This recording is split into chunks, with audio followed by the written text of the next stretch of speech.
And welcome to the yoga yard, जहां पर हम देखेंगे कि सुपर 8 में क्या सिनारियो बन सकता है, कौन सी वो दो टीमें होंगी जो फाइनल में जा सकती है T20 वर्ल्ड कप के। तो हमने जिस तरीके से अभी तक की क्रिकेट देखी है ओवरऑल T20 वर्ल्ड कप में सुपर 8 से पहले, वहां पर हमें यही दिखाई देता है कि ये जो सारी टीमें सुपर 8 में गई हैं उसमें से कुछ टीमें डिजर्विंग नहीं थी। जी हाँ, जैसा कि साउथ अफ्रीका हो या इंग्लैंड हो। साउथ अफ्रीका खुद एक रन से वो मुकाबला नेपाल से जीती थी आखिर में। हालांकि वो पहली टीम थी जो क्वालिफाई की थी सुपर 8 के लिए, लेकिन उनकी क्रिकेट कुछ खास थी नहीं। 4 रन से भी उन्होंने एक मुकाबला जीता है। लेकिन अगर बात करें यहाँ पर ऑस्ट्रेलिया की, तो ऑस्ट्रेलिया भी एक ऐसी टीम है जो स्कॉटलैंड से 19.4 ओवर में वो मुकाबला जीती थी, जहां पर उन्होंने ऑलमोस्ट 5 विकेट गंवा दिए थे अपनी टीम के। लेकिन अगर बात करें वेस्ट इंडीज की, तो वेस्ट इंडीज से बेहतर क्रिकेट अभी तक किसी टीम ने इस वर्ल्ड कप में खेली ही नहीं है। अगर बात करें टीम इंडिया की, तो टीम इंडिया की गेंदबाजी में बहुत अच्छा प्रदर्शन, हालांकि विराट कोहली फॉर्म में नहीं है, वहां पर हमने देखा अभी तक की क्रिकेट में। लेकिन अगर बात करें यहाँ पर बाकी टीमों की, तो वहां पर आपको कोई भी एक ऐसी टीम नहीं दिखाई देगी डिजर्विंग जो कि है यहाँ पर T20 वर्ल्ड कप में इंडिया और वेस्ट इंडीज के अलावा। तो भारत की जो गेंदबाजी है वहां पर हमने देखा कि जसप्रीत बुमराह ने जिस तरीके से गेंदबाजी की थी पाकिस्तान के खिलाफ, उस मुकाबले में भारत की जीत के चांसेस शायद 8% थे, और वहां से इंडिया ने उस मैच को निकाला और उस मुकाबले को जो है जीता था। लेकिन अगर बात करें ओवरऑल गेंदबाजी की, तो गेंदबाजी को ही सपोर्ट कर रही थी न्यूयॉर्क की पिच, जो कि आइडियल एक पिच नहीं थी। हालांकि उस स्टेडियम में जो एक आर्टिफिशियल स्टेडियम था, जो कि स्टेडियम बाद में बनाया गया था, वो अब डिमॉन्स्ट्रेट कर दिया गया है और अब उस स्टेडियम में इंटरनेशनल मैचेस नहीं होंगे। और यूएसए को क्या चाहिए कि अगर उन्हें क्रिकेट को ग्रो करना है अपनी कंट्री में, जिससे उन्हें रेवेन्यू भी मिला है, आप जाकर अलग अलग तरीके की वेबसाइट्स पर चेक कर सकते हैं। यूएसए मीडिया आपको ये बता देगा कि कितना रेवेन्यू T20 वर्ल्ड कप ने वहां पर यूएसए को कमा कर दिया है, और वो बहुत है। मतलब यूएसए ने जो एक्सपेक्ट नहीं किया था, वो चाहे वो बास्केटबॉल हो चाहे वो रग्बी हो, इनसे ज्यादा रेवेन्यू क्रिकेट ने यहाँ पर कुछ ही दिनों में, टीम इंडिया के सिर्फ मैचेस हुए हैं ज्यादातर, उससे आपको दिला दिया है। लेकिन अगर बात करें पाकिस्तान की, तो Pakistan is totally out of the world cup. अब वो वापस कराची चले गए हैं। जिस तरीके से हारिस राव का भी इंसिडेंट आया था, हालांकि उनका पर्सनल मैटर है, लेकिन एक तरीके से जो हार है वो गेंदबाजों को ही झेलनी पड़ रही है। लेकिन अगर बाबर की बात करें, रिजवान की बात करें, तो दोनों ही जो है, मुझे ऐसा दिखाई नहीं दे रहा कि दोनों को कुछ हीट फेस करनी पड़ रही है। डिस्पाइट बोलर्स ही हैं जो सब कुछ फेस कर रहे हैं, और उन्होंने ही पाकिस्तान को इस वर्ल्ड कप में प्रेजेंट रखा हुआ था अभी तक। बाकी बल्लेबाजी में पाकिस्तान का जो प्रदर्शन था वो कुछ खास नहीं था, चाहे वो बाबर हो, रिजवान हो या फिर इफ्तिकार हो। लेकिन अगर बात करें यहाँ पर शाहीन शाह अफरीदी की और हारिस राउत की, तो बहुत अच्छा प्रदर्शन कहना होगा। लेकिन अगर बात करें सुपर 8 की, तो यहाँ पर आपको दिखाई देती है Afghanistan, West Indies, south Africa, Bangladesh, आपको दिखाई देती है ऑस्ट्रेलिया, इंडिया। टीम इंडिया जो है वो फिलहाल सेटल्ड है। लेकिन अगर बात करें यहाँ पर गेंदबाजी की, तो गेंदबाजी से ही अच्छा प्रदर्शन आ रहा है।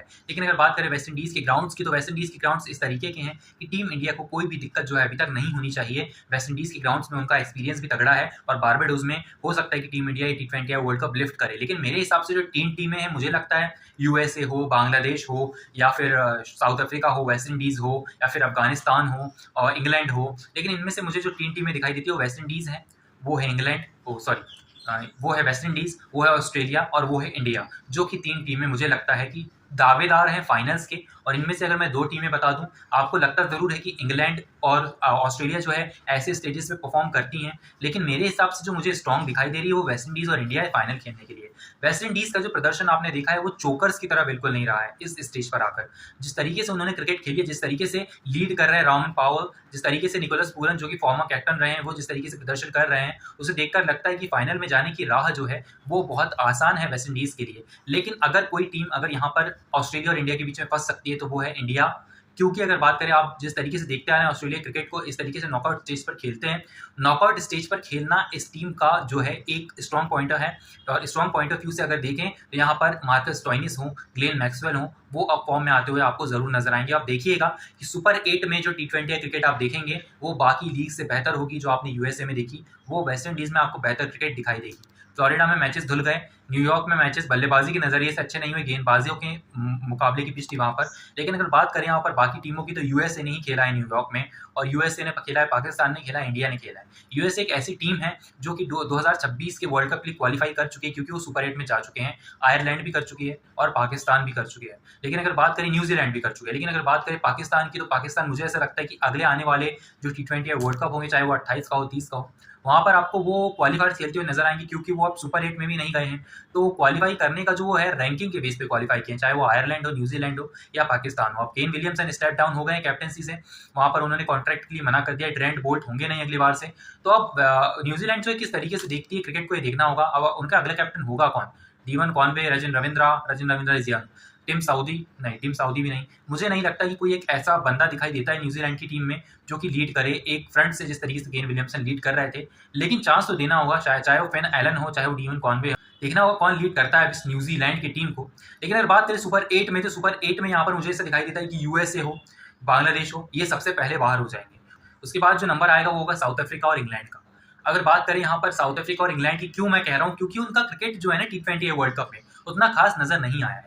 तो मेरे हिसाब से अगर देखें तो England, south Africa, Afghanistan is not a deal, क्योंकि अफगानिस्तान को जिस तरीके से पीटा था निकोलस पूरन ने और वहां पर बल्लेबाजी ने वेस्ट इंडीज की, उसे देखते हुए लगता था कि Afghanistan is not in the competition now, क्योंकि उसकी स्पिन जो है वो बुरी तरीके से उधेड़ दी थी वहां पर निकोलस पूरन ने।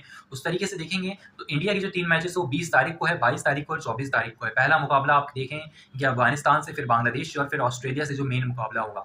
इनमें से 2 मुकाबले अगर आप अच्छे रन रेट से जीत जाते हैं तो आप क्वालिफाई कर जाएंगे, वरना फिर टीम इंडिया के हाथ कुछ नहीं लगेगा। लेकिन अगर बात करें 3 टीमों की, तो ये 3 टीमें ही मुझे ऐसे दिखाई देती कि प्रदर्शन करेगी और फाइनल्स में जाने के लिए मुझे ऐसा लगता है I am batting on West Indies and India to qualify for the finals, and I hope India will lift the T20 World Cup 2024. Thank you so much for watching. I'll meet you in the next video of India versus Afghanistan. Till then, stay tuned.